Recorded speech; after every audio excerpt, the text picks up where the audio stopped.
বন্ধু-বান্ধৱীসকল, কালি ৰবিবাৰ 21 জুলাই হয়। কালিৰ দিনটো এটি শুভ দিন। যদি আপোনালোকে জানিব বিচাৰে কালিৰ দিনটো কি হয়, তেতিয়াহ'লে ভিডিঅ'টো সম্পূৰ্ণকৈ চাই থাকিব। কালিৰ দিনটো এনেকুৱা এটি শুভ দিন, যিটো দিনত আপোনালোকে যদি এইখিনি নিয়ম পালন কৰে, তেনেহ'লে আপোনালোকৰ বছৰটোতো খুব ভালদৰে যাবই আৰু জীৱনত বহুতো মান মৰ্যাদা পাব, জ্ঞান পাব। কাৰণ জীৱনত উন্নতি হ'বৰ বাবে আমাক জ্ঞানৰ দৰকাৰ, বিবেকৰ দৰকাৰ। আপোনালোকে উচিত জ্ঞান প্ৰদৰ্শন কৰিব পাৰিলেহে, মানে যিটো কাম কৰিবলৈ আপোনালোকে প্ৰয়াস কৰিব, সেই কামৰ প্ৰতি যদি আপোনালোকৰ জ্ঞান নাথাকে, তেতিয়াহ'লে আপোনালোকে সেই কামটো কৰিব নোৱাৰে। গতিকে জ্ঞানৰ বহুত দৰকাৰ আমাৰ, নহয় জানো, যিকোনো কামত সফলতা পাবৰ বাবে। আৰু জ্ঞান আমি কেনেদৰে পাম? নিশ্চয় আমি জ্ঞান পাম গুৰুৰ পৰা, নহয় জানো। গুৰুৱে আমাক জ্ঞান দিলেহে আমি সাৰ্থক হওঁ। গুৰু অবিহনে আমি কোনো কামতেই সাৰ্থক হ'ব নোৱাৰো। সেইজন গুৰু সকলো হ'ব পাৰে। আপোনাক যোনে উচিত পৰামৰ্শ দিয়ে, উচিত কাম কৰিবৰ বাবে, শুদ্ধ ৰাস্তাৰে গতি কৰিবৰ বাবে আপোনালোকক যোনে পৰামৰ্শ দিয়ে, তেওঁৱেই গুৰু। সেইজন আপোনালোকৰ মা দেউতা হ'ব পাৰে, স্কুলৰ শিক্ষক হ'ব পাৰে, বা যেতিয়া বিবাহপাশত ল'ৰা ছোৱালী সোমাই তেওঁলোকক গুৰু দীক্ষা দিয়া হয়, বা ছোৱালীসকলেও গুৰু দীক্ষা লয়, সেইজনো গুৰু হ'ব পাৰে। গতিকে বহুতেই দীক্ষা লয় গুৰুৰ পৰা, গুৰু মন্ত্ৰ গ্ৰহণ কৰে, সেই হিচাপে তেওঁলোকে জীৱনটো নিৰ্বাহ কৰে। আৰু সকলোকে যোনে আপোনালোকক শুদ্ধ ৰাস্তা দেখুৱাব, শুদ্ধ মাৰ্গ প্ৰদৰ্শন কৰাব, তেওঁৱেই আপোনালোকৰ গুৰু। গতিকে কালিৰ দিনটো এনেকুৱা এটি দিন। কালি হৈছে গুৰু দিৱস, কালি হৈছে গুৰু পূৰ্ণিমা। হয়, আহাৰ মাহৰ যিটো পূৰ্ণিমা আহে, সেই পূৰ্ণিমাটোক গুৰু পূৰ্ণিমা বুলি কোৱা হয়। এতিয়া আপোনালোকে ক'ব যে এইটোতো শাওণৰ মাহ চলি আছে, কেনেকে আহাৰৰ পূৰ্ণিমা হ'ল?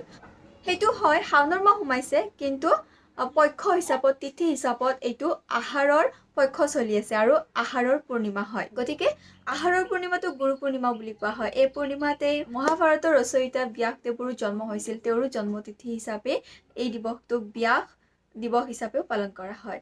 বন্ধু বান্ধৱীসকল, গুৰু দিৱসৰ বহুত মহত্ব আছে। আপোনালোকে যাক নিজৰ গুৰু হিচাপে মানে, তেওঁ টিচাৰ হ'ব পাৰে, মা দেউতা হ'ব পাৰে, সকলোকে কালিৰ দিনটোত আপোনালোকে সেৱা জনাব। যদি আপোনালোকৰ গুৰু দূৰত আছে, ফোন কৰি তেওঁৰ খবৰ ল'ব, তেওঁক ধন্যবাদ জনাব। কালি দিনটোত আপোনালোকে দান দক্ষিণা কৰিলে খুব ভাল। আপোনালোকে নিজৰ গুৰুকো দান দক্ষিণা দিব পাৰে, মান ধৰিব পাৰে হালধীয়া ৰঙৰ কাপোৰেৰে, কাৰণ হালধীয়া ৰংটোৱে গুৰুৰ প্ৰতীক হয়, গুৰুক শ্ৰদ্ধা কৰা বুজায়। কালি যদি আপোনালোকে বৃহস্পতি দেৱৰো আৰাধনা কৰে, তেনেহ'লে খুব ভাল। আৰু আমি গুৰু হিচাপে আমি মানো ভগৱান শ্ৰী বিষ্ণু হৰি। গতিকে আপোনালোকে যদি কালি বিষ্ণু পূজাও কৰিব পাৰে ঘৰত, তেতিয়াহ'লে খুব ভাল। আপোনালোকে হালধীয়া বস্ত্ৰ কালি পাৰিলে পৰিধান কৰিব। ৰাতিপুৱা সোনকালে শুই উঠিব, সূৰ্যোদয়ৰ আগতে শুই উঠিব, বা 5:30 বজামানত আপোনালোকে শুই উঠিব। তাৰপিছত আপোনালোকে আজিকালি ইউটিউবত উপলব্ধ হয় বিষ্ণু সহস্ৰ নাম আপোনালোকে শুনিব পাৰে। যদি আপোনালোকে জ্ঞাত, তেতিয়াহ'লে আপোনালোকে নিজেও পাঠ কৰিব, আৰু যদিও আগতে শুনা নাই, তেতিয়াহ'লে আপোনালোকে অডিঅ' ক্লিপৰ পৰাই শুনিব পাৰে বিষ্ণু সহস্ৰ নাম। আপোনালোকে সুন্দৰকৈ বহি ল'ব, নিজৰ মন্দিৰত, নিজৰ নামঘৰত, থাপনাত চাকি বন্তি জ্বলাব। বিষ্ণুদেৱকো আপোনালোকে সেৱা শ্ৰদ্ধা কৰিব। তেওঁৰ যদি ফটো আছে ঘৰত, তেওঁক শ্ৰদ্ধা কৰিব, তেওঁৰ পূজা কৰিব। পূজাৰ কাৰণে বিশেষ তেনেকুৱা সেই নাই যে আপোনালোকে বিষ্ণু সহস্ৰ নাম লগাই ল'ব, সুন্দৰকৈ শুনিব। শুনিলেও পুণ্য লাভ কৰা যায়।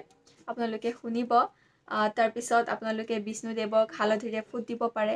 গুৰু পূৰ্ণিমাৰ বিশেষ দিনটোত আপোনালোকে ব্ৰতো ৰাখিব পাৰে। আপোনালোকে যেতিয়া সোনকালে উঠিব, শুই উঠি আপোনালোকে, যিহেতু শাওণৰ মাহো চলি আছে, যিসকলে শিৱ বাবাৰ ব্ৰত ৰাখিছে তেওঁলোকৰতো খুবেই ভাল।